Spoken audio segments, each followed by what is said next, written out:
What women were considered beautiful during the Renaissance? Ladies of the Renaissance had to dye their hair for 4 straight days. Their beauty routines sometimes involved toxic lead, and being skinny was considered a major flaw. Beauty wasn't just about vanity back then. It was seen as a woman's duty to be beautiful. If she failed to maintain her looks, men considered it a serious breach of marriage.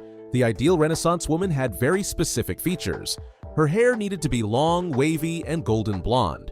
Her eyes had to be dark brown. Her forehead needed to be high and white. Some women even shaved their hairlines to make their foreheads appear bigger. Getting that perfect golden hair was no simple task. The process took 4 full days. First, they'd apply a special mixture to their hair. Then, they'd cover it with leaves for 2 days. After washing it off, they'd apply a second mixture. That stayed on for another 2 days. All this trouble came from a poet named Petrarch.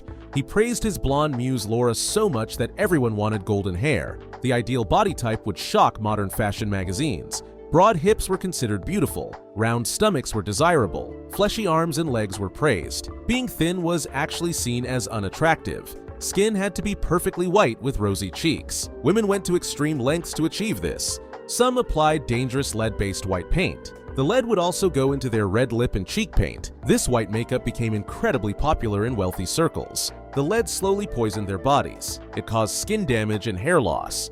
Many women suffered from severe headaches. Some developed tremors in their hands. The makeup would actually eat away at their facial skin, yet they kept using it. The more their skin deteriorated, the more makeup they applied. It became a deadly cycle of beauty. In the 1600s, fashion took an even stranger turn. Necklines plunged so low they would shock modern fashionistas. These daring décolletés revealed most of the chest. Yet showing bare skin wasn't enough to be fashionable. Women took blue paint and carefully traced their veins. This created an elaborate network of blue lines across their chest. The blue markings were meant to show nobility. Only the wealthiest women could have skin so delicate that their veins showed through. Poor women who worked in the sun had thicker, tanned skin, so the painted veins became a status symbol. Even doctors offered all kinds of beauty advice. Some suggested putting ink directly in the eyes to change their color.